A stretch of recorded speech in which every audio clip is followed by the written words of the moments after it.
झारखंड के पूर्व मुख्यमंत्री हेमंत सोरेन को बृहस्पतिवार को न्यायिक हिरासत में जेल भेज दिया गया। गौरतलब है कि ईडी ने जमीन घोटाले मामले में हेमंत सोरेन को रिमांड पर लिया था।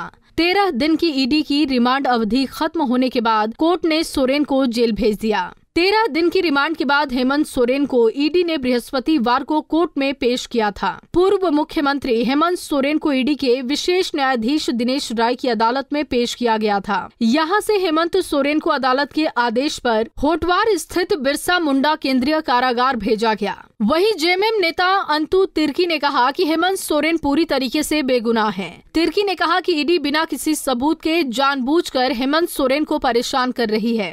जी को जिस तरह से उनको गिरफ्तार किया गया, उनको मुख्यमंत्री पद से इस्तीफा देने पर मजबूर कर दिया गया, जबकि जिस 8.5 एकड़ जमीन के बारे में उनको गिरफ्तार किया गया है, जो आरोप उनके ऊपर लगाया जा रहा है, माननीय हेमंत सोरेन जी के ऊपर ऐसा कोई साक्ष्य नहीं मिल पाया आज तक 8.5 एकड़ जमीन के बारे में। फिर भी वही 8.5 एकड़ जमीन के बारे में उनको आज तक कस्टडी में रखा गया है।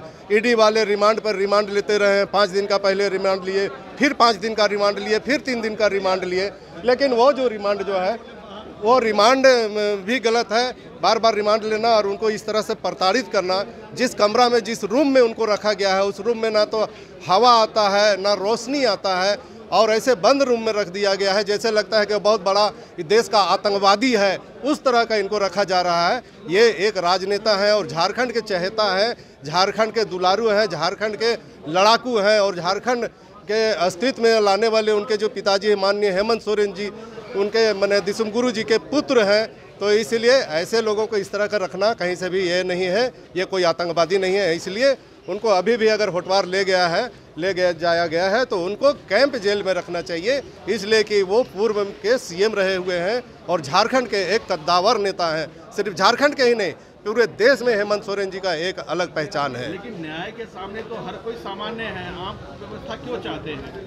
आखिर वो भी तो वो एक जन नेता है, वो आम आदमी तो है ही, लेकिन एक जन नेता है और जन नेता को जिस तरह का सुविधा होना चाहिए उनको कैंप जेल में रखना चाहिए, कैंप जेल में होना चाहिए। उनको आम कैदियों की तरह, वो बहुत बड़ा आतंकवादी नहीं है, बहुत बड़ा गुंडा नहीं है कि उनको उस तरह से गुंडों के बीच में या आतंकवादियों जैसे उनका साथ में व्यवहार किया जाए, ऐसा नहीं होना चाहिए। एक राजनेता है और समाज सेवक है, समाज के सेवा करने वाले हैं, राजनेता है, इसलिए उनको अलग से किसी कैंप जेल में रखना चाहिए जब तक उनका सुनवाई चलता है तब तक। वहीं झारखंड के महाधिवक्ता राजीव रंजन ने बताया कि उन्होंने ईडी की याचिका का विरोध किया है। रंजन ने बताया कि जल्द ही हेमंत सोरेन की जमानत के लिए याचिका दायर करेंगे। हो गई है और आज से उनका जुडिशियल कस्टडी शुरू हुआ। हम लोगों ने उनके जो पिटीशन था उसका ऑब्जेक्शन किया है और हम लोग बहुत ही जल्दी सेक्शन 45 PMLA एक्ट के तहत बेल एप्लीकेशन मूव करेंगे बहुत जल्द।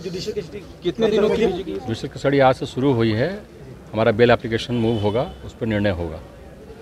Thank you. हेमंत सोरेन की गिरफ्तारी को झारखंड मुक्ति मोर्चा ने बड़ा मुद्दा बना दिया है। झारखंड मुक्ति मोर्चा 20 फरवरी तक हर जिले में न्याय यात्रा निकालेगी। इस यात्रा के जरिए जनता से समर्थन मांगा जाएगा। वहीं बीजेपी के खिलाफ मुहिम भी चलाई जाएगी। पंजाब केसरी टीवी के लिए रांची से आशुतोष सिन्हा की रिपोर्ट। हमसे जुड़े रहने के लिए हमारे YouTube चैनल को सब्सक्राइब करें और नई वीडियो की नोटिफिकेशन के लिए बेल आइकॉन को दबाएं।